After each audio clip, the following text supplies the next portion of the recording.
Assalamualaikum. Salam satu Malaysia. Terima kasih saudara kerana terus bersiaran bersama TV1. Dialog malam ini. Dialog bersama Syuhaib Muhammad, bukan Lanskap hari Jumaat.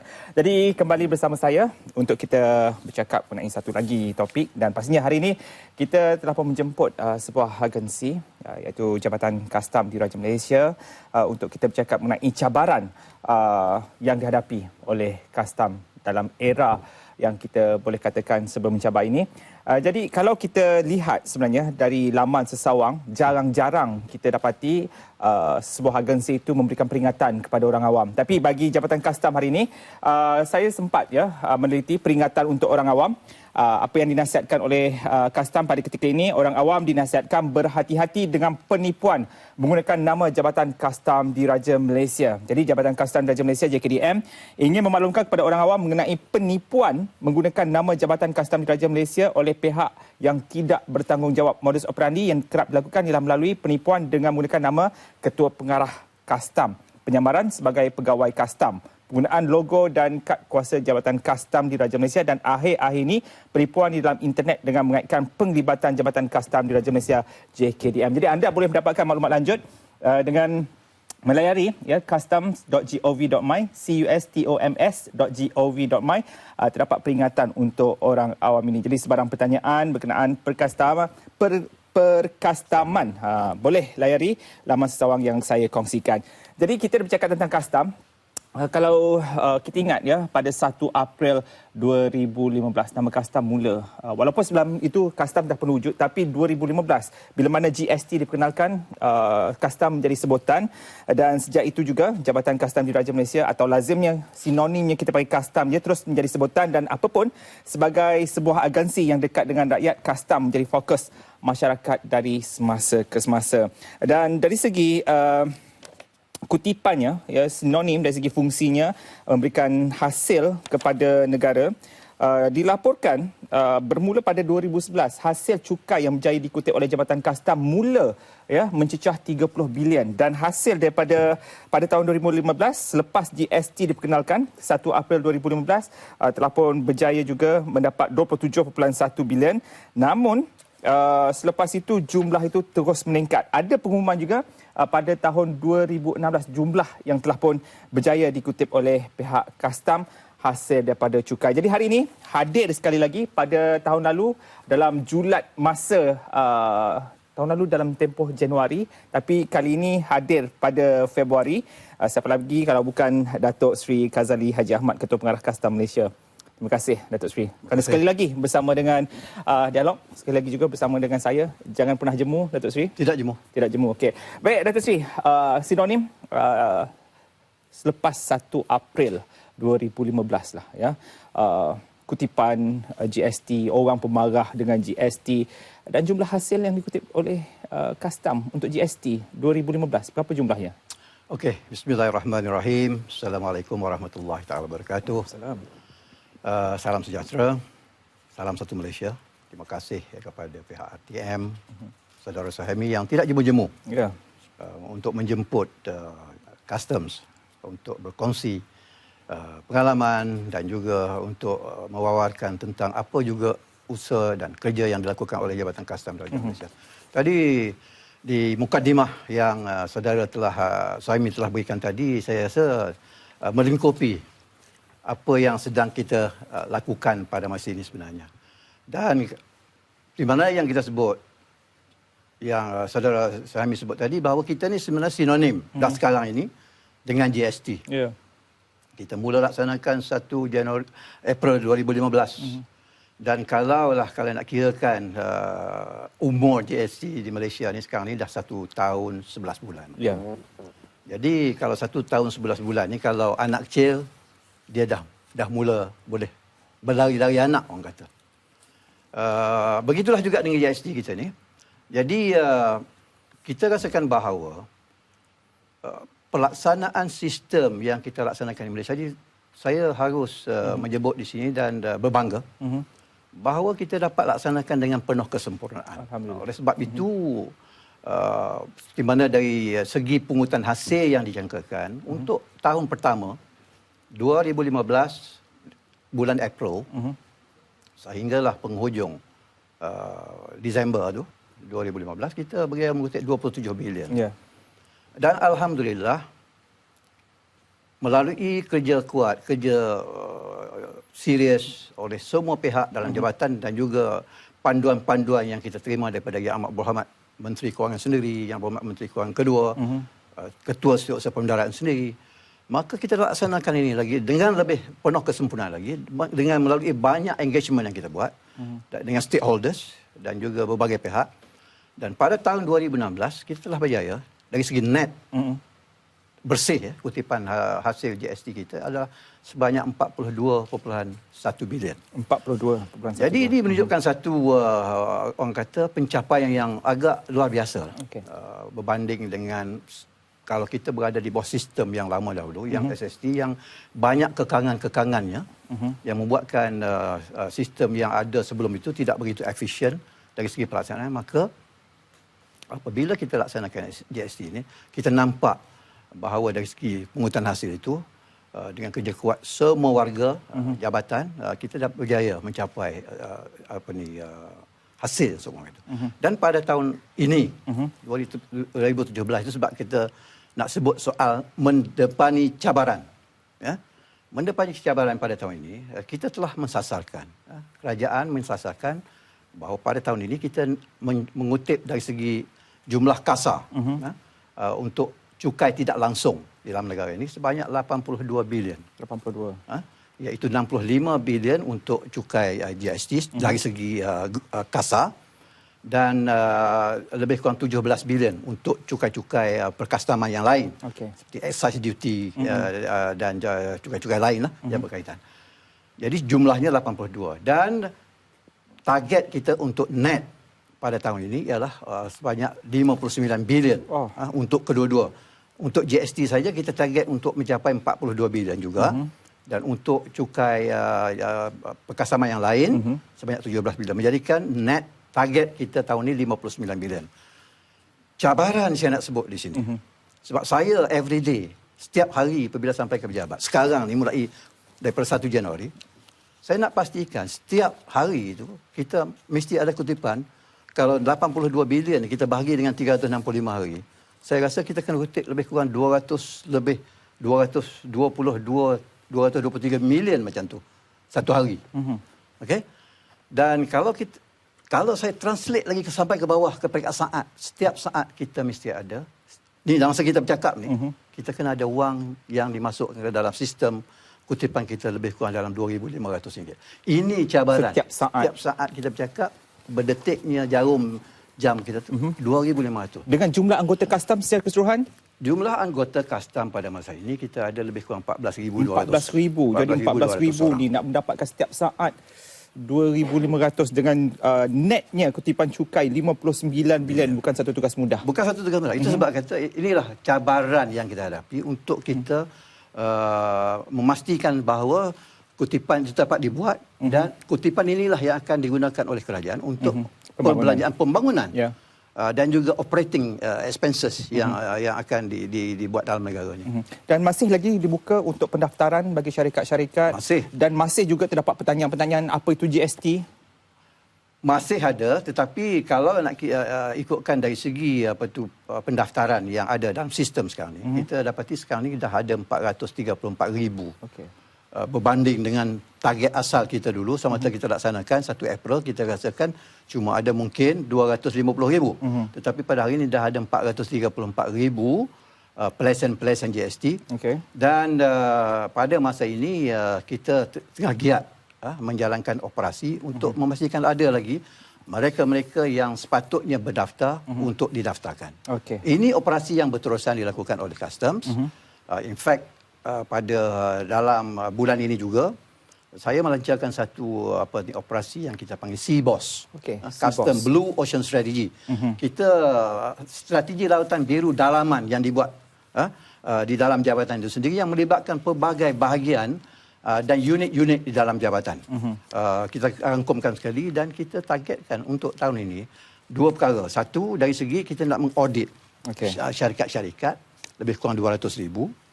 Dan juga dalam masa yang sama, CBOS ini juga akan memastikan kita akan cuba mencari lagi pendaftaran baru untuk dimasukkan dalam sistem ini. Ini cabaran-cabaran yang kita nak yang perlu kita hadapi pada masa inilah untuk memastikan bahawa sistem yang ada ini berjalan lancar dan peniaga-peniaga benar-benar memahami.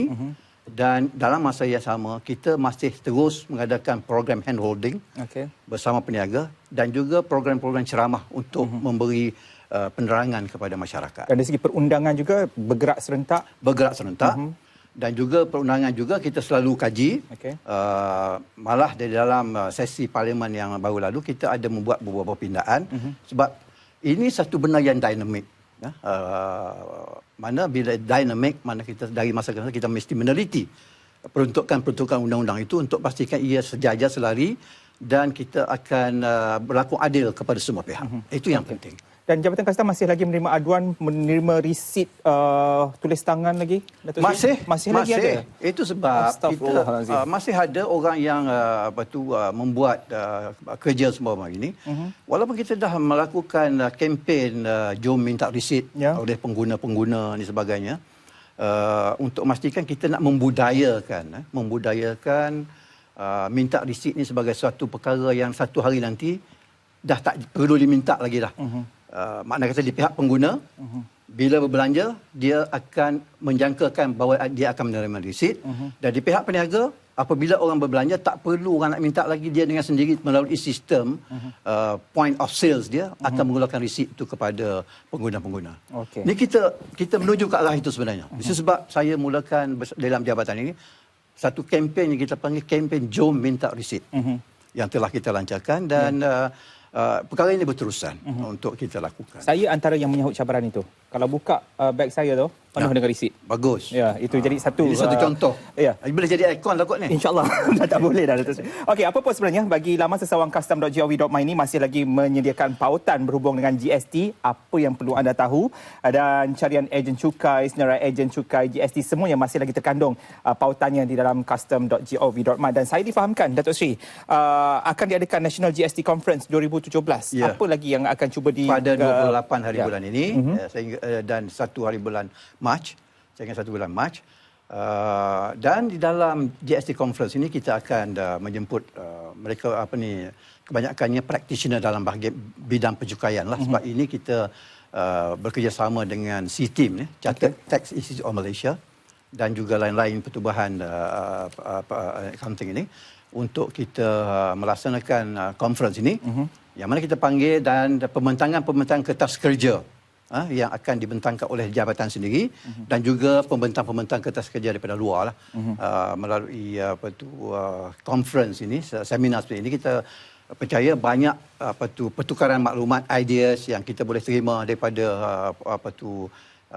peserta yang hadir, dan mana yang ini semua akan menjadi input berguna kepada kita di dalam kita memperkemaskan lagi, mempertingkatkan lagi pelaksanaan sistem GST itu sendiri. Okey, jadi mungkin dari segi pandangan saya lah, penganjuran conference ini mungkin disebabkan masih ada lagi mereka yang buta tentang GST. Itu salah satu punca utama penganjurannya? Salah satu. Dan kita kena fikir bahawa teks ini satu benda yang bukan statik, dia dynamic bergerak. Jadi kita perlu updatekan, especially tax practitioner ni, tax accountant ni, dari semasa ke semasa tentang keperluan perundangan itu sendiri, yang perlu because kadang-kadang interpretasinya berbeza daripada satu orang kepada satu orang. Jadi kita nak selaraskan supaya mereka bergerak dalam sesuatu aliran yang betul. Okey. Baik, Datuk Seri, saya tutup tentang saya nak sebut itu sebab kita di dalam jabatan ini untuk GST ni kita memang ada jawatan khas teknikal yang bermesyuarat setiap bulan. Untuk meneliti perkara-perkara yang dibangkitkan oleh sesiapa saja, dan jawatan kuasa teknikal ini akan mengeluarkan panduan-panduan kepada sesiapa juga yang memohon untuk mendapatkan penjelasan. Okey, jadi pendek kata Jabatan Kastam tak pernah jemu, tak lesu dan terus akan memberikan pandangannya dan mengenai maklumat-maklumat berhubung dengan GST. Betul. Jadi di sinilah saya melihat Datuk Seri, kalau saya sempat Google dari segi carian, Datuk Seri Kazali Haji Ahmad mula jadi menduduki kerusi Ketua Pengarah pada 22 hari bulan 6 2012. Itu yang tertera juga di laman sawang custom.gov.my ini. Hampir 6 tahun sebenarnya. Ya, kalau kita kira bermula 2012, Jun 2012, saya tak pasti dalam 4 tahun lebih. Jadi saya tak pasti dalam tempoh tahun lalu saya ada mengajukan soalan ini ataupun tidak. Sepanjang Datuk Seri berada di kerusi Ketua Pengarah Jabatan Kastam ini, apa yang sebenarnya terkesan? Ya, GST pastinya, ya, dia berlangsung dalam tempoh setahun, 9 bulan, lebih kurang 11 bulan macam tu. Tapi apa yang terkesan? Adakah dengan kes-kes ada pegawai kastam yang dirempuh tontor, ada juga kisah sedih di mana timbalan pengarah, timbalan ketua pengarah. Jadi apa yang sebenarnya terkesan, Datuk Seri? Okey, Saudara Suhaimi, saya hampir 4,5 tahun mengemudi sebagai pengemudi lah jabatan ini.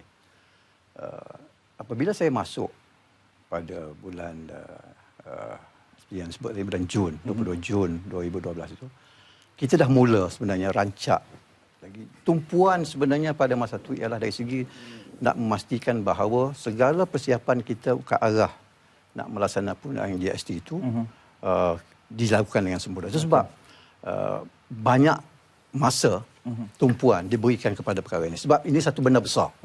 Jadi kita tak boleh nak orang kata kurang memberi tumpuan. Jadi tumpuan sepenuhnya diberi terhadap pelaksanaan perundangan GST itu sendiri. Alhamdulillah. Pada 1 April kita dah laksanakan 2016 itu. Dan itu sebab apabila kita laksanakan ini dengan sempurna, dia ada satu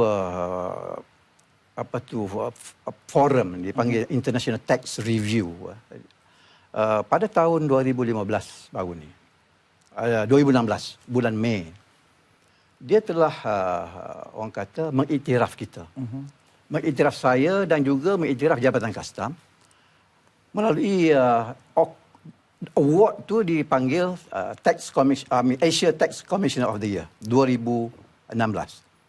Tanpa kita tahu bahawa mereka telah memberi anugerah ini. Dan di dalam ungkapan yang mereka kata, sebab kita sebagai sebuah pegawai dan juga jabatan yang bertanggungjawab melaksanakan GST, dengan sebab itu International Tax Review ini telah menganugerahkan kita Malaysia ni dengan menggunakan nama sebagai Asia Tax Commissioner of the Year. Jadi saya nampak ini merupakan satu orang luar juga. Internationally kita dilihat, kita diperhatikan. Ya. Dan dari segi seperti mana yang sebut tadi, cabaran. Itulah cabaran yang besar. Dan Alhamdulillah kita dapat laksanakan satu benda besar ini dengan sempurna. Okay. Sebab sebelum itu, kalau saudara saya masih ingat, kita pernah bercerita juga pasal program GST ini masa program Landscape ataupun dialog yang terdahulu yang pernah saya hadapi juga. Rancangan khas GST juga. Rancangan khas GST juga kita dah sebut bahawa di dalam perjalanan untuk melaksanakan itu, pelbagai perkara, persepsi negatif telah diberikan. Jadi kita selaku jabatan yang bertanggungjawab pada akhirnya ini, merasakan begitu seolah-olah macam takut. Sehingga kan ada di kalangan pegawai-pegawai saya, termasuk saya dan pegawai-pegawai, timbalan-timbalan ketua pengarah, saya rasakan pada bulan Januari sampai April tu macam malam tak dapat tidur. Risau, runsing, takut sesuatu yang tidak diingini disebab kemungkinan ketidakkecekapan oleh pihak kastam untuk melaksanakan ini. Alhamdulillah, semua ini kita dapat atasi dengan penuh. Ya, saya masih ingat dari segi detik kiranya 1 April 2015, hari Rabu juga pada ketika itu, kita sama-sama menantikan adakah kesilapan teknikal yang akan dialami oleh pihak kastam. Jadi kita melihat ya, itu satu kesan yang cukup besar ya untuk Datuk Seri, dan kita juga perlu melihat tentang isu-isu GST masih lagi menjadi isu, dan kita juga perlu melihat dari segi cabaran, kerana selain daripada mendapatkan pendapatan untuk negara menerusi cukai, kastam juga berhadapan dengan cabaran-cabaran soal-soal integriti, cabaran yang dihadapi oleh pihak penguatkuasanya. Lantaran itu ditubuhkan satu unit khas iaitu Kobra. Sebenarnya akan kami kongsikan selepas kembali dari berehat. Jangan ke mana-mana.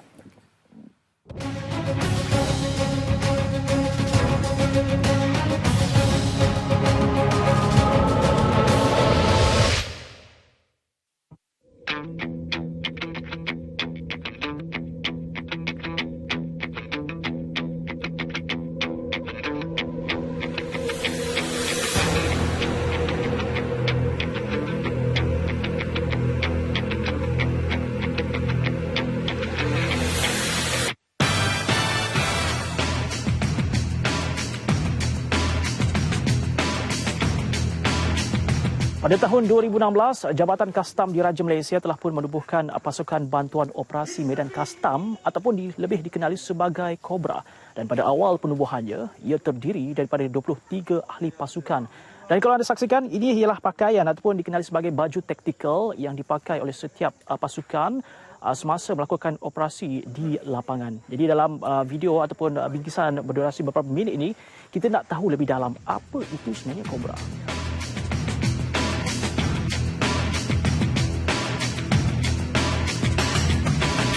Okey, ini antara pasukan ataupun anggota yang terdiri dalam pasukan Kobra ini dengan pakaian mereka serba lengkap dan juga senjata api. Jadi kita nak tahu apa sebenarnya objektif penubuhan Kobra ini ataupun dikenali sebagai pasukan bantuan medan tempur atau medan operasi kastam. Jadi Tuan, mungkin boleh ceritakanlah apa agaknya objektif penubuhan Kobra ini sebenarnya oleh Jabatan Kastam Diraja Malaysia.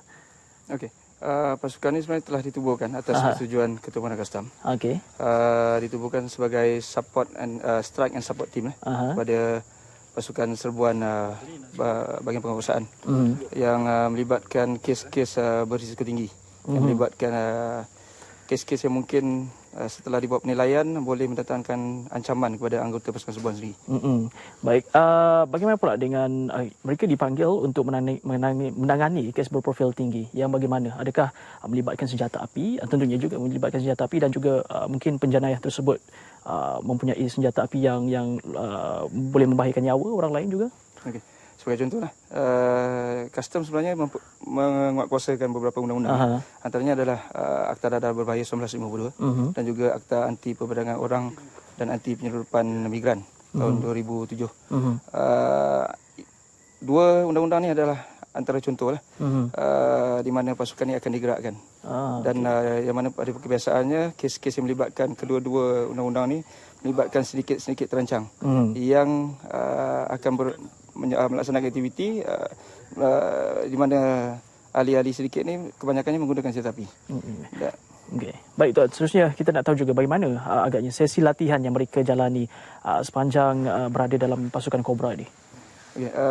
Untuk siri pertama ni, pegawai dan anggota dipilih berdasarkan kemahiran dan kebolehan masing-masing.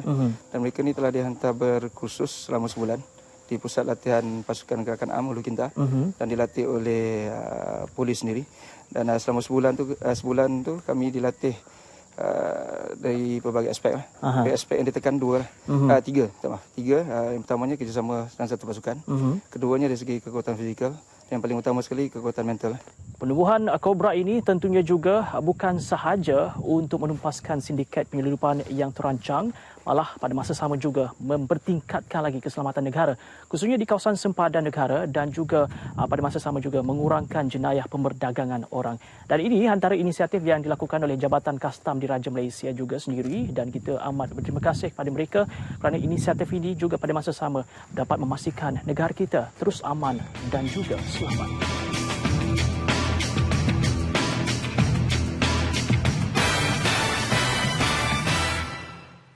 Baik, terima kasih Redwin. Awal tadi Datuk Sri sempat bertanya saya, Suhaimi, mana pelatih-pelatih yang anda latih dulu? Jadi Redwin ni antara salah seorang peserta ikon Sarawaknya, Datuk Sri, mungkin satu hari nanti akan mengambil tempat ini. Jadi kita mengharapkan Edwin terus dengan kerja keras. Baik, tadi kita dah kongsikan satu penguatkuasa Kobra dan ini satu lagi boleh dikatakan inisiatif yang diwujudkan oleh Datuk Seri sendirilah untuk sama-sama menjaga keselamatan berdasarkan ancaman-ancaman yang negara terima. Namun begitu dengan 23 orang pelatih pada peringkat awal ini untuk menjaga kalau dari segi persempadanan negara di utara, di selatan, malah di Borneo, sepanjang Kalimantan itu sendiri terlalu besar. Jadi bagaimana kaedah-kaedahnya Jabatan Kastam sendiri mengambil sesuatu isu itu adalah isu yang memerlukan keperluan Kobra ini? Okey, terima kasih Saudara Suhaimi. Okey, Kobra ni kita mengambil inisiatif penubuhan. Apabila kita berdepan dengan pelbagai ancaman, ugutan, sebagainya yang telah berlaku kepada pegawai-pegawai di dalam menjalankan tugas. Sebab kita ingat tugas pegawai-pegawai kastam ni tentunya tugas tradisional ialah memungut hasil. Ya, itu tugas tradisional. Tapi dalam masa yang sama, kita juga turut membantu menguatkuasakan undang-undang lain yang berkaitan seperti Akta Dadah Berbahaya. Sebab kita sebagai orang di barisan hadapan, tentunya adalah menjadi tanggungjawab besar kepada kita untuk memastikan bahawa tiada ada kebolosan perkara-perkara yang terlarang atau yang tidak diingini masuk ke dalam negara. Dan untuk itu, kita harus bersedia. Kita tak boleh hanya nak melakukan satu tindakan tanpa satu persiapan yang rapi. Itu sebab ada idea untuk menubuhkan Kobra ni, pasukan. Ini kita ambil Kobra ni macam Kobra. Ular Kobra, kita tahu betapa bisanya Kobra ni. Jadi kita harus juga mengadakan satu pasukan yang berbisa. Khususnya nanti dari segi tindakan. Kita tadi menubuhkan Kobra ni melalui satu proses yang saya mendapatkan kerjasama yang baik daripada pihak yang berbahagia Tan Sri IGP lah, untuk melatih pegawai-pegawai ini. Dan ini juga Blue Ocean Strategy, sebab latihan yang rapi yang untuk nak mewujudkan satu pasukan yang begini elit dan jabatan ini, kemampuan tu mungkin berada pada pihak polis. Kita gunakan kepakaran di pihak polis. Dan nanti kumpulan pertama 23 orang ini nanti akan menjadi trainer kepada orang-orang lain di dalam jabatan yang akan kita tambah. Sebab perancangan kita di setiap negeri, ini 23 sekarang ni di Ibu Pejabat. Di setiap negeri kumpulan yang sama, jumlah yang sama juga akan kita wujudkan di setiap negeri. Dan mereka-mereka ini adalah diharapkan bersama-sama dengan pihak PDRM untuk melatih orang baru ni. Persoalannya tadi, bagaimana mereka nak digerakkan? Kita banyak operasi-operasi yang kita lakukan, yang mungkin saya tak perlu sebut di sinilah operasi apa yang kita laksanakan. Yang terbaru, Ops Tahun Baru Cina, itu tak melibatkan mereka? Oh, tidaklah. Yang operasi sebelum itu tidak melibatkan mereka. Ini melibatkan perkara-perkara yang boleh mengakibatkan berlaku penggunaan senjata di pihak yang lagi satu yang kita jangkakan, di pihak penjanah itu akan menggunakan senjata api dan sebagainya. Maka tim ini, Kobra ini, akan kita gerakkan. Tak kira di mana. Di Sabah, di Sarawak, di Kedah, Perlis, Pulau Pinang dan sebagainya. Apabila ada sesuatu operasi yang kita jangkakan sesuatu mungkin berlaku, mungkin berlaku, maka kita akan gerakkan pasukan ini. Inilah bila kita akan tubuhkan ini, kita percaya bahawa perkara-perkara yang menghantui kita dari segi dalam menjalankan tugas ni, umpamanya tidak lama 2-3 bulan yang lalu, kalau kita masih ingat, pegawai kita diserang di Rantau Panjang sana apabila seorang daripada anggota kita meninggal akibat tindakan tonto yang durjana ini. Maka kalaulah katakan kita ada pasukan semua ini untuk nak backup operasi semua ini, maka saya percaya tidak beranilah mereka ini mungkin nak melakukan sesuatu yang seumpama itu. Inilah tujuannya kita tubuhkan pasukan ini untuk khusus digunakan untuk kita deploy dia orang ni semasa kita nak melaksanakan satu operasi yang agak berbahaya kepada kita. Sebab kita tahu kita banyak ugutan-ugutan yang kita terima. Ugutan, saya tak perlu sebut tadi, saudara saya sebut pada awal tadi, ada sampai ke bunuh. Ugutan untuk bunuh tu biasa diterima. Rumah pegawai di Simbah Cat, kereta pegawai di Simbah Cat, rumah dibakar. Telah berlaku pun dalam jabatan kita. Ini mungkin timbul daripada tindakan-tindakan penguatkuasaan kita. Jadi tindak balas daripada pihak mereka itu diadakan seumpama itu. Jadi kita nak mementeraskan, kita nak menghalang perkara semua ini berlaku, maka pasukan Kobra ini dan pasukan-pasukan lain dalam jabatan akan membantu supaya segala operasi kita akan dilindungi oleh mereka-mereka yang benar-benar terlatih. Berdasarkan ancaman-ancaman yang Datuk Sri sebut, biasa tu ya, sehingga membunuh itu bukan biasa lagi. Bukan biasa lagi. Tapi keperluan ini mungkin pernah dibangkitkan agar penguatkuasa ini mempunyai senjata api. Kita dibekalkan, kita dilesenkan oleh pihak polis diraja untuk menggunakan senjata api ini. Sudah ada lesen untuk penggunaan senjata api, dan kita juga mempunyai sejumlah senjata api dalam jabatan untuk digunakan. Okey, jadi telah pun dikuatkuasakan, boleh digunakan. Namun begitu, dalam operasi-operasi lah, tadi juga disebut oleh Edwin dari segi penjagaan persempadanan antara negara, malah dalam pada 28 Januari yang lalu, utusan Malaysia juga melaporkan kira-kira 50 hingga 60 lubang tikus masih ada. Ya, ini pasti dengan kerjasama agensi-agensi yang lain, ya, Jabatan Immigration. Namun, kadang-kadang diletakkan sekali Jabatan Immigration, Custom dan Kuarantin, CIQ. Jadi, tindakan untuk Jabatan Kastam sendiri dalam menjaga kedaulatan sempadan negara. Kita sebenarnya kalau katakan sebut soal CIQ, the legal landing place ataupun pusat-pusat pendaratan yang halal yang diluluskan oleh undang-undang, itu kita panggil CIQ. Yeah. Dan inilah tempat-tempat di mana kita letakkan pegawai-pegawai kita, kekuasaan. Tapi dalam masa yang sama, kita juga membantu dari segi menjaga kawasan-kawasan sempadan.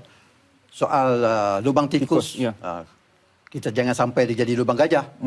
Jadi itu kerjasama yang erat di antara kita dan juga agensi-agensi lain yang berada di sempadan. Sekarang ni kita dah ada AXEM, agensi kawalan sempadan. Jadi kita bersama-sama dengan semua agensi untuk memastikan bahawa sempadan negara kita ni, darat, laut dan udara ni dapat dikawal dengan sempurna. Ya. Jadi soal berlaku lubang tikus di sana sini tu, nama dia pun tikus, lubang tikus. Jadi tikus ni pandai melulut di sana sini. Jadi kita juga sebagai pegawai-pegawai penguatkuasaan ni harus juga akan sepatutnya lebih bertindak lebih daripada tikus untuk menjadi supaya kita dapat kambus lubang-lubang tikus yang ada ini. Ya? Okey, Datuk Seri, semakin menarik sebenarnya perbincangan ini dalam mana kita menyatakan tentang soal kedaulatan negara dengan pelibatan agensi-agensi yang lain. Dan saya tertarik dengan ucapan ketika Hari Kastam baru-baru ini oleh Datuk Seri sendiri, di mana Datuk Seri menyebut JKDM akan meluaskan pengkalan data yang sedia ada dengan cara berkongsi data secara progresif dan inklusif bersama-sama agensi kerajaan serta badan perniagaan. Jadi saya setuju.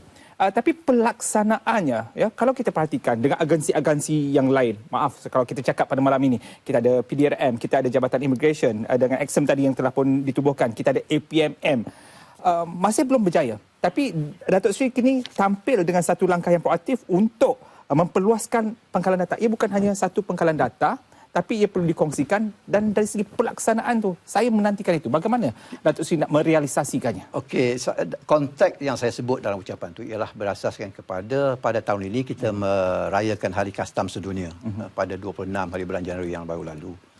Dan tema perayaan tahun ini ialah analisis data. Okey. Untuk kawalan sempadan yang lebih efektif. Jadi tema ini sebenarnya dipilih oleh pihak WCO dan kita penuh yakin, percaya dan kita menyokong tema ini sebab kita tahu bahawa melalui analisis data lah yang kita mungkin dapat melaksanakan sesuatu tindakan itu yang lebih baik. Sebab kita harus sekarang ni bertindak berdasarkan pada data. Apabila kita ada data dan data ini dikongsi bersama-sama dengan agensi-agensi lain dan kita dalam rangka nanti nak diperincikan bagaimana data-data yang dapat diperhalusi untuk digunakan bersama dengan agensi-agensi lain di dalam usaha untuk kita mengawal sempadan yang ada ini. Contohnya, kita nak tahu dari segi kemasukan, berapa ramai kemasukan orang asing melalui sempadan contohnya. Dan data ini harus diterjemahkan, diberikan, dikongsi dengan pihak custom. Dan custom pula menggunakan orang kemasukan ini, orang yang masuk ini ada apa-apa barangan yang dibawa. Apa-apa hasil yang mereka bawa untuk dimasukkan dalam negara ini. Jadi dengan pengkongsian ini, maka kita dapat kawal sempadan itu dengan lebih baik sebab Coordinated Border Management ini merupakan salah satu daripada one of the building blocks yang telah pun diusulkan di peringkat World Customs Organization di abad ke-21 ni. Dan sekarang pada tahun inilah kita mula ke arah untuk kita nak membuat penganalisan dasar ni, data ni secara inklusif, memasuki juga jabatan-jabatan lain bersama dengan kita supaya kawalan sempadan itu dapat dilakukan dengan lebih sempurna lagi. Jadi barulah nampak seperti agensi yang ada ni tidak seperti melepaskan pucuk masing-masing. Betul. Ya, seperti mana Datuk sebut, seperti bak irama dan lagu. Perlu kita bergerak. sebenarnya kita tak nak apa lagi baru-baru ni pun Yang Amat Berhormat Perdana Menteri semasa perhimpunan di di Jabatan Perdana Menteri menyebut soal kita tidak boleh bertindak secara silo. Secara sendiri-sendiri. Kita harus bertindak secara berpasukan. Apabila tindak secara berpasukan, maka negara akan mendapat manfaat dengan lebih baik lagi. Jangan kita fikir soal domain atau soal turf masing-masing, padang masing-masing. Kita harus fikir bersama-sama kepentingan negara itu melalui jabatan yang diwujudkan oleh kerajaan. Jadi kalau perkongsian data ni akan melibatkan juga Jabatan Kastam bagi negara jiran untuk sama-sama berkongsi? Sama, betul. Okey. Kita mungkin kalau sempadan kita dengan pihak Thailand, kita mungkin berkongsi data dengan pihak Thailand. Dan ini telah pun berlaku. Kita ada dari segi real time. Ya. Okey. Memang Jabatan Kastam di Raja Malaysia dengan Indonesia umpamanya, saya memang dah ada arrangement ataupun atur tayar dengan pihak custom di Indonesia. Dari segi kami bertukar maklumat dari segi real time dengan pihak Indonesia tentang perkara-perkara yang berkaitan dengan import ekspor ni, terutamanya barang-barang yang terlarang. Kalau kita dapati ada sesuatu perkara yang akan memasuki ke pihak Indonesia, custom Malaysia akan memaklumkan kepada pihak custom Indonesia. Dan sebaliknya, kita juga mendapat kerjasama yang sangat baik daripada custom-custom lain di sempadan Indonesia, contoh Thailand, even Brunei. Ini semua dah kita ada atur caranya tersendiri yang kita lakukan untuk kita berkongsi-kongsi maklumat ini. Ini kita buat melalui program yang kita panggil pertukaran maklumat. Antara negara-negara yang disebut. Saya galip sebenarnya, Datuk Seri. Diam tak diam kita dah 9.40. Jadi talian nombor telefon saya terlupa nak sebut tadi. 03-2282-3034. 03-2282-3034. Anda boleh menelefon saya. Dan kita dah bercakap mengenai lubang tikus. Jadi bila bercakap mengenai lubang tikus ni kita ibaratkanlah penduduk-penduduk ni masuk sebab mungkin ada berasnya. Ya, kemasukan mereka juga dah dipermudahkan. Jadi di sinilah soal integriti yang mana kita nak cakap selepas ini. Kerana ia juga terkandung dalam Pelan Integriti Jabatan Kastam. Ini dah saya lihat yang ketiga. Sebab kali pertama pada tahun 2004-2009. Kemudian 2010-2015 dan ini fasa yang ketiga 2015-2019. Kita akan bercakap tentang integriti selepas ini, Datuk Seri. Kita kembali dan talian kami buka selepas kita berehat.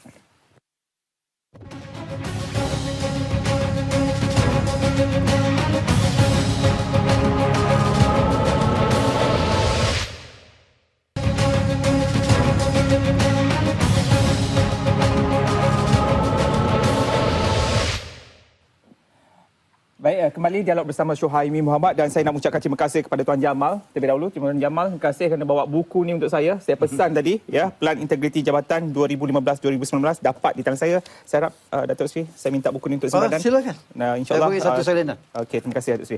Jadi kita lihat dari segi apa yang terkandung dalam Pelan Integriti Jabatan 2015-2019 ini dan saya tak nafikan, Datuk Seri, ada penambahbaikan dan ada penyesuaian yang dibuat. Saya kongsikan di sini ada 4 ya. Di mana dengan PIN ini bagi memperkasakan Pelan Integriti Jabatan mesti mempertingkatkan tabik urus ke arah pemantapan sistem penyampaian perkhidmatan, memantapkan imej korporat dan sistem komunikasi jabatan, memantapkan pengurusan sumber manusia dan yang keempat inilah yang akan saya sentuh, memerangi jenayah rasuah, penyelewengan dan penyalahgunaan kuasa serta memantapkan pentadbiran sistem keadilan.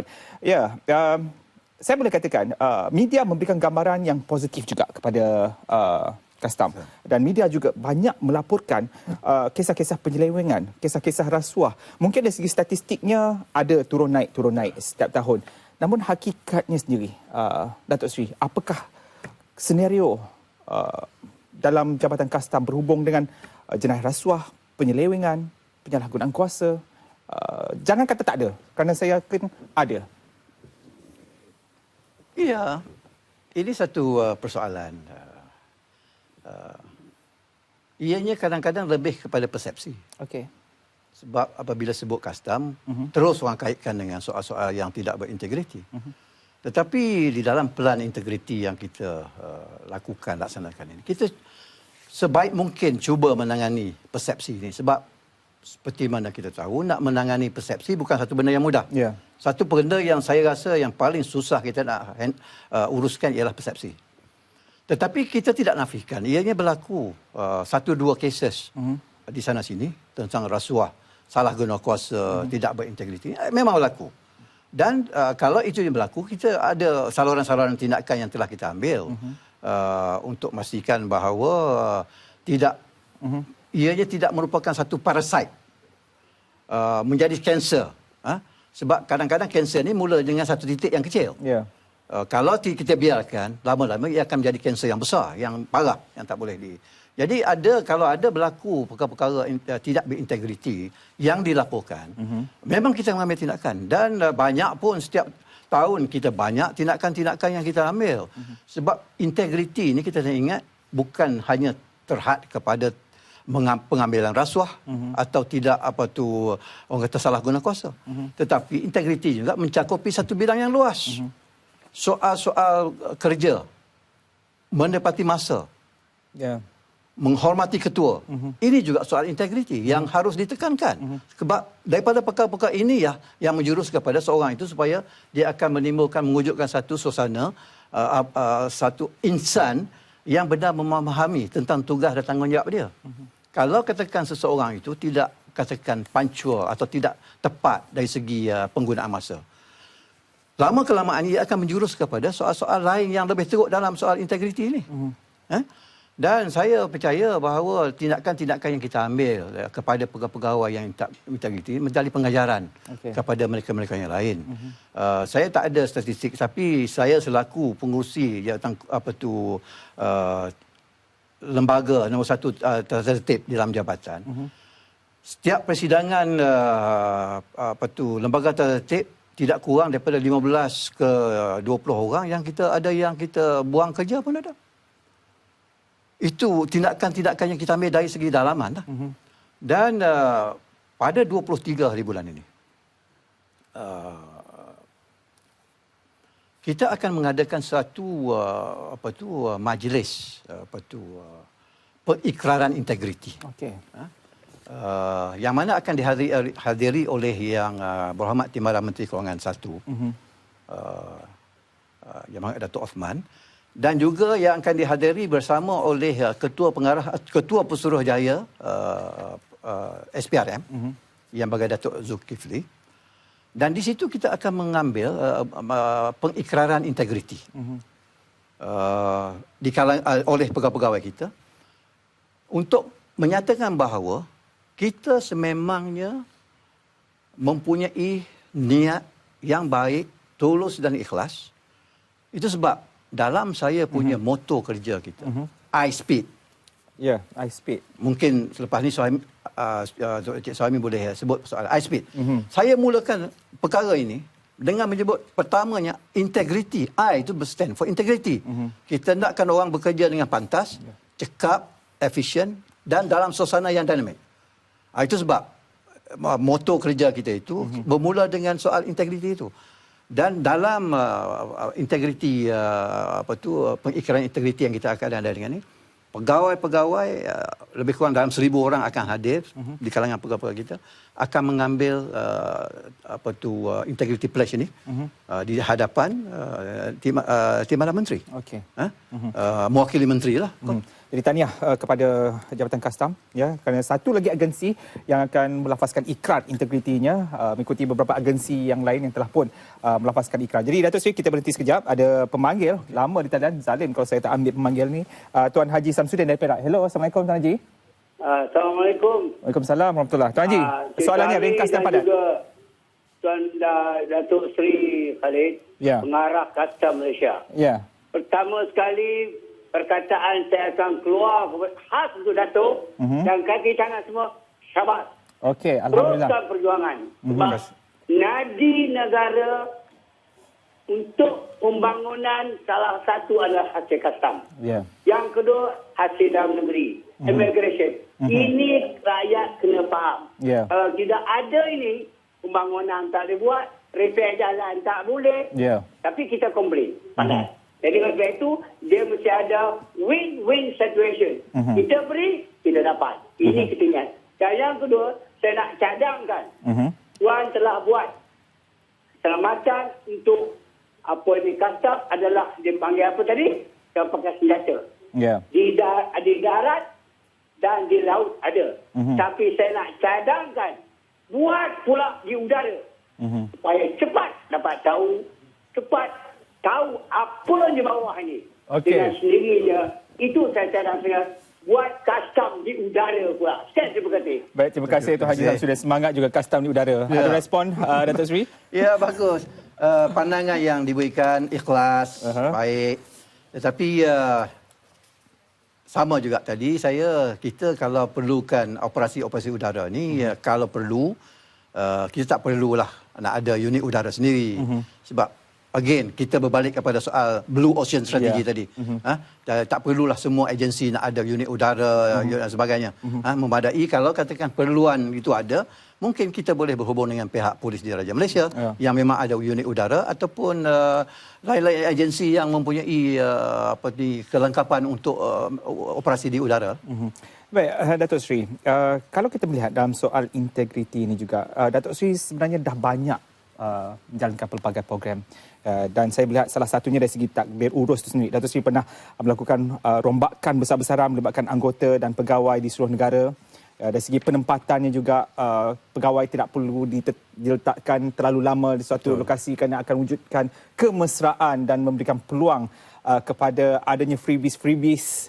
Dan saya melihat satu perkara juga, Datuk Seri. Datuk Seri mungkin boleh menyentuh juga soal ISP yang Datuk Seri nyatakan tadi, di mana SOP di dalam Jabatan Kastam itu sendiri, ada SOP yang dah lapuk. Dan mungkin inilah, orang cakap tentang era teknologi maklumat. Penggunaan teknologi-teknologi itu dalam pelaksanaan SOP-nya juga perlu. Ini ada kaitan dengan integritinya juga. Betul. Kalau saya lihat, kita sekarang sedang meneliti lah kita punya perintah-perintah yang ada dalam jabatan. Kita ada ratusan perintah. Dan perintah-perintah ini seperti yang saudara saya sebutkan tadi, mungkin kita buat 20 tahun, 30 tahun yang lalu. Dan ini semua kita kena review, kita kena semak semula supaya ianya dapat disesuaikan dengan keadaan keperluan semasa ini. Tambahan pula lagi seperti yang kita sebutkan tadi, dari segi kepegawaian, kita kalau boleh nak pastikan bahawa yang paling the ideal, situasi yang idealnya pegawai penguatkuasaan ini tidak boleh berada di sesuatu tempat tak melebihi daripada 3 tahun. 3 tahun. Itu situasi yang ideal. Tetapi ada pertimbangan-pertimbangan lain yang kita kena gunakan, yang kita perlu pertimbangkan semasa membuat keputusan untuk menempatkan seorang pegawai tersebut. Sebagai contoh, kalaulah seorang tu pegawai itu kata memang dia dah 3 tahun di satu tempat. Tapi kita tengok pula tiba-tiba isterinya bekerja dengan swasta yang memang tak ada tempat di tempat yang kita nak tukarkan beliau ke tempat yang baru. Contohnya sekarang ni dia bertugas di Kuala Lumpur di bahagian penguatkuasaan. Tiba-tiba dasar kata tak boleh lebih 3 tahun. Dan kita nak kena tukarkan dia pergi kata Negeri Perlis. Tetapi isteri beliau pula bekerja dengan sektor swasta yang memang tidak dapat ditukarkan. Jadi sebelum kita buat pertimbangan bertukar ni, kita kadang-kadang kita kena tengok dulu situasi-situasi seumpama ini. Sebab ini bukan banyaklah kes-kes seumpama ini, tapi perlu dia juga dipertimbangkan. Sebab kita tak nak nanti kita nak pisahkan keluarga ni pun satu benda yang mungkin mengakibatkan nanti pegawai hilang daya upaya kerja dan sebagainya. Jadi kita nak boleh nak wujudkan situasi yang warga berkhidmat untuk menyejahterakan rakyat ni, mereka mesti dahulu ceria.